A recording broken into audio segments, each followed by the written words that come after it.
ध्यान से पहले मेरा नेचर बहुत एग्रेसिव था, गुस्सा भी मुझे बहुत जल्दी आता था। घर में भी मेरे को बोलते थे कि आप बहुत गुस्सैल हो वगैरह वगैरह। लेकिन ध्यान के बाद में अभी वो खुद ही बोलते हैं कि आप गुस्सा भी आपका ख़त्म हो गया है, क्या बात है।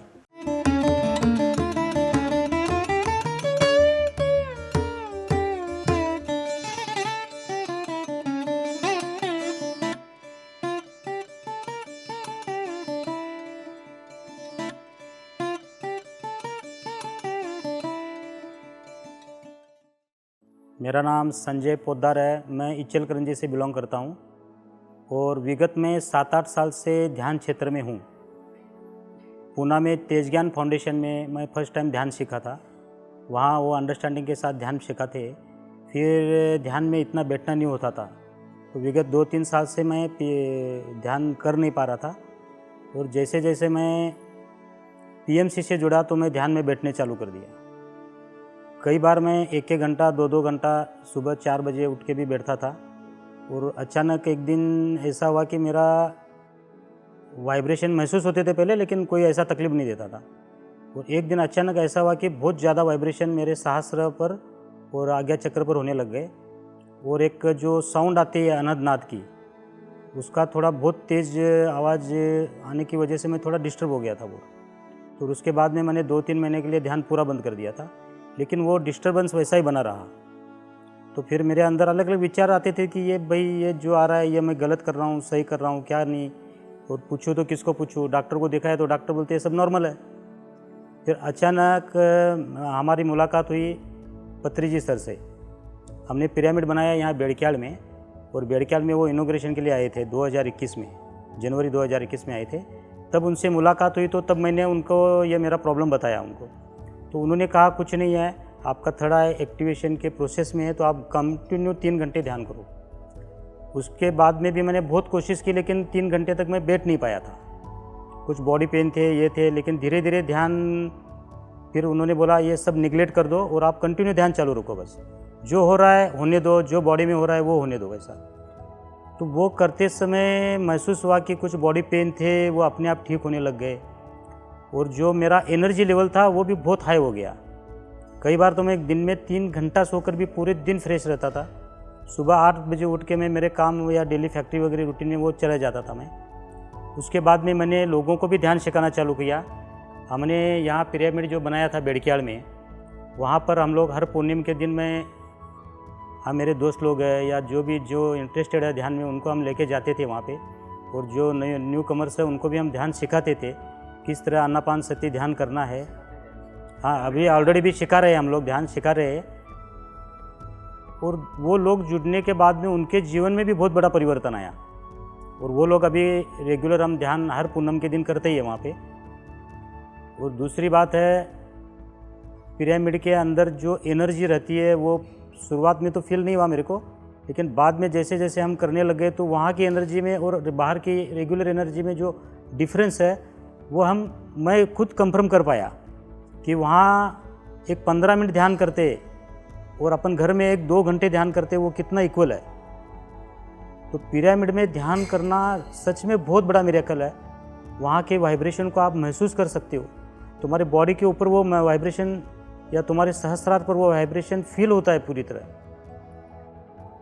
इस तरह ये जो जर्नी चल रही थी। अच्छा, ध्यान से पहले मेरा नेचर बहुत एग्रेसिव था, गुस्सा भी मुझे बहुत जल्दी आता था। घर में भी मेरे को बोलते थे कि आप बहुत गुस्सैल हो वगैरह वगैरह। लेकिन ध्यान के बाद में अभी वो खुद ही बोलते हैं कि आप गुस्सा भी आपका ख़त्म हो गया है, क्या बात है। तो बाकी गुस्से पर तो काम होता ही है, लेकिन अपना जो जीवन में 4 लेवल पर भी काम होता है। जैसे तुम्हारा शारीरिक है, मानसिक है, जो आध्यात्मिक है या जो आर्थिक है, वो चारों लेवल पे आप डेवलप होना चालू कर देते हो। फिर धीरे धीरे ये प्रोसेस ऐसा है कि आपके अंदर एक पेशेंस होना चाहिए। लोगों में क्या रहता है कि मैंने इतना दिन ध्यान किया, कुछ रिजल्ट नहीं आया, लेकिन वो निरंतरता अगर बनी रहेगी तो आप ध्यान की सीढ़ियों से चढ़ सकते हो। अपना खुद के साथ आप अपने परिवार का, समाज का, देश का, पूरे विश्व का भी कल्याण कर सकते हो, क्योंकि आपके अंदर जो वाइब्स उतरती है वो सब जगह काम करती है। तो मैं सब लोगों को यही कहना चाहूँगा कि हाँ, आप भी ध्यान निरंतर करो। अच्छा, हमने एक प्रोग्राम लिया था तटवर्ती सर का, 3 दिन का था। उसमें कम से कम 50 लोगों ने मांसाहार का त्याग कर दिया था और आज भी वो मांसाहार नहीं कर रहे। जो मांसाहार करते थे उन्होंने पूरी तरह त्याग कर दिया था और हम लोग शाकाहार का, ध्यान का बहुत कुछ प्रचार करते रहते। जो भी मांसाहारी लोग हैं उनको भी हम समझाते हैं कि उससे आपके बॉडी में क्या फ़र्क पड़ता है और प्रकृति के साथ क्या उसका असर होता है। तो लोग धीरे धीरे इन चीज़ों को समझ रहे हैं, अपनी चेतना को बढ़ा रहे हैं। और मैं सब लोगों को यही कहना चाहूँगा कि आप निरंतरता से ध्यान करते रहिए। भले काम काज कुछ भी होने दो आपको, लेकिन ध्यान को मत छोड़िए आप, क्योंकि ध्यान का मिरेकल आने में समय लगेगा, लेकिन वो आएगा ज़रूर। आप कई डायमेंशन को महसूस कर पाओगे। हम जिस डायमेंशन में है तो अपन इस डायमेंशन में क्यों है वो भी जान पाएंगे हम, और आगे के क्या डायमेंशन है या आगे हम किस तरह की चेतना के लेवल पर जा सकते हैं, वो चीज़ों को हम महसूस कर पाएंगे। अभी जो लोग मांसाहार करते हैं, हम उनको समझाते हैं कि मांसाहार क्यों नहीं करना चाहिए, क्योंकि उसका असर आपके चेतना पे भी गिरता है और जो नेचर की व्यवस्था है उसके ऊपर भी उसका असर होता है। इसलिए मैक्सिमम लोग मांसाहार को छोड़ने के लिए भी तैयार हो जाते हैं। जो ध्यान में आते हैं धीरे धीरे उनको भी वो चीज़ें अंडरस्टैंडिंग होने लग जाती है। और दूसरा, हम पीएमसी के माध्यम से लोगों को भी शाकाहार के लिए प्रोत्साहित करते हैं। और तीसरी चीज़ है, हम लोग ध्यान प्रचार भी रेगुलर करते हैं, जो घर में, पिरामिड में, हर जगह इंसान को, या फिर हम यूट्यूब के माध्यम से या जूम के द्वारा भी हम लोग कई बार ध्यान का क्लासेस में ज्वाइन होते हैं। और अभी यहाँ दीप्ति मैम भी ध्यान जो करवाते हैं JTTP वगैरह, तो उसमें भी ज़्यादा से ज़्यादा लोगों को ज्वाइन करवाते हैं। शंबाला में भी हम लोग बहुत लोगों ने ज्वाइन किया है। और इस तरह ये जो जितना ज़्यादा प्रचार होगा, लोग जितना ज़्यादा जुड़ेंगे, पूरी पृथ्वी की चेतना बढ़ती जाएगी और हम एक नए डायमेंशन में, एक नए जीवन में हम प्रवेश करेंगे। और जो अपने अंदर जो शांति महसूस होगी वो हम दूसरों के जीवन में भी ला सकते हैं।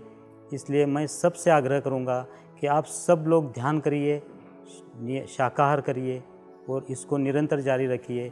ध्यान के साथ साथ हम सबको किताबें भी पढ़ना चाहिए, क्योंकि स्वाध्याय करना जीवन में बहुत ज़रूरी है। औरों के अनुभव के बारे में हमको जानना ज़रूरी है। इसलिए मैंने बहुत सारे संतों की बुक्स भी पढ़ी है, और जो पत्रिजी जी रेफरेंस करते हैं कई चीज़ों का, वो भी मैंने बुक्स पढ़ी है। तकरीबन मैंने 300 किताबें इस स्पिरिचुअल के बारे में पढ़ी है। उसके बारे में जो नॉलेज अपने को मिलता है और उसकी वजह से अपनी चेतना का लेवल भी बढ़ता है। तो मैं आप सब लोगों को आग्रह करूंगा कि आप स्वाध्याय के ऊपर भी उतना ही जोर दीजिए जितना आप ध्यान पर देते हैं, और सत्संग भी आप करते रहिए। बुक्स पढ़ने के लिए आपके अंदर जो ग्रेटिट्यूड है, उस ग्रेटिट्यूड के बारे में आप जान पाओगे, और जो हमें शरीर भी मिला है, प्रकृति मिली है, उसके लिए हम धन्यवाद भी दे पाएंगे।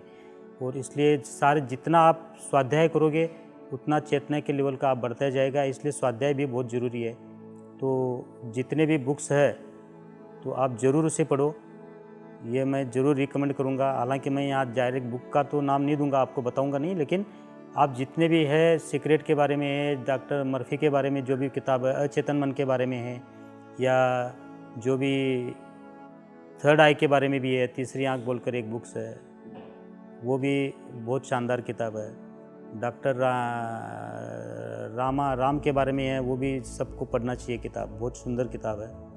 और जो पास्ट लाइफ रिग्रेशन के ऊपर भी बहुत सारी किताब है। भावनगरी का भी जो एक किताब है वो भी मैं रेफ़र करूँगा कि आप ज़रूर पढ़ें।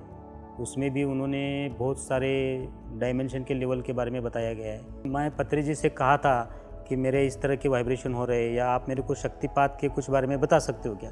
तो वो हंसने लगे, बोले नहीं नहीं, कुछ नहीं होता ऐसा, आप खाली ध्यान करते रहो, बस ध्यान करते रहो, अपने आप होता जाएगा और आपका धीरे धीरे थर्ड आई खुल जाएगा। खाली आप 3 घंटे के ऊपर ध्यान करते रहो। बाद में मैं कोशिश करता रहा, अब थोड़ा थोड़ा करता हूँ, और उसमें जो आनंद मिलता है उसकी अनुभूति का वर्णन तो हम स्वयं नहीं कर सकते, क्योंकि हम ध्यान क्यों कर रहे हैं।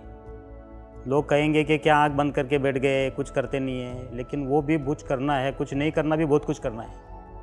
तो मैं आपको बोलूँगा कि आपके जीवन में भी वो चीज़ें आ सकती है अगर आप निरंतर ध्यान करते हो। बस नियम एक ही है, उसे निरंतरता से करिए, बीच में छोड़िए मत आप बिल्कुल भी।